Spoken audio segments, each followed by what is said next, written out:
আহত হয়েছেন শিক্ষার্থীরা অভিযোগ করেছেন যে তাদের প্রতিপক্ষ একটি দল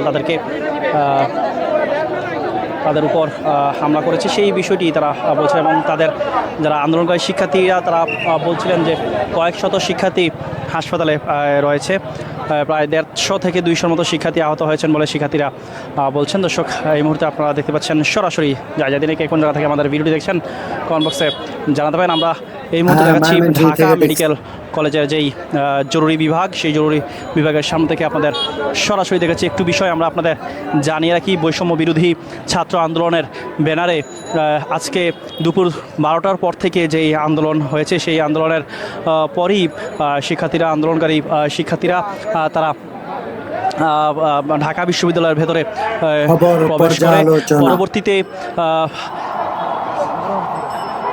প্রতিপক্ষের মাস্টারদা সূর্য সেন হলের সামনে এবং বিজয় একাত্তর হলের সামনে তারা অবস্থান নেয়। এর পরেই কিন্তু ধাওয়া পাল্টা দেওয়া হয় প্রতিপক্ষ, তারা বলছে।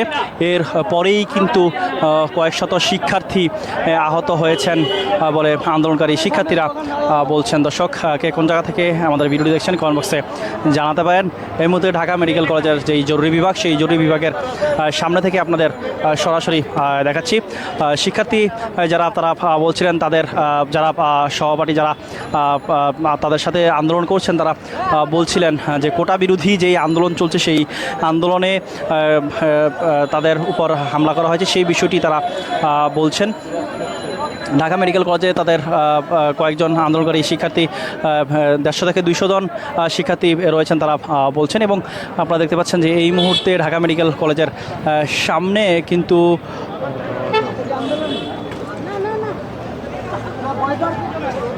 ঢাকা মেডিকেল কলেজের সামনে দর্শক আপনারা দেখতে পাচ্ছেন যারা আন্দোলনকারী শিক্ষার্থী তারা রয়েছেন এবং তাদের যারা আহত হয়েছেন তারা বিভিন্ন হাসপাতালে চিকিৎসা নিচ্ছেন বলে জানাচ্ছেন। যারা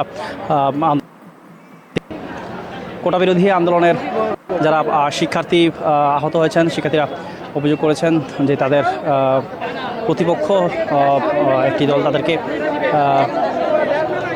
তাদের উপর হামলা করেছে, সেই বিষয়টি তারা বলছেন। এবং তাদের যারা আন্দোলনকারী শিক্ষার্থীরা তারা বলছিলেন যে কয়েক শত শিক্ষার্থী হাসপাতালে রয়েছে, প্রায় 150 থেকে 200 মতো শিক্ষার্থী আহত হয়েছেন বলে শিক্ষার্থীরা বলছেন। দর্শক, এই মুহূর্তে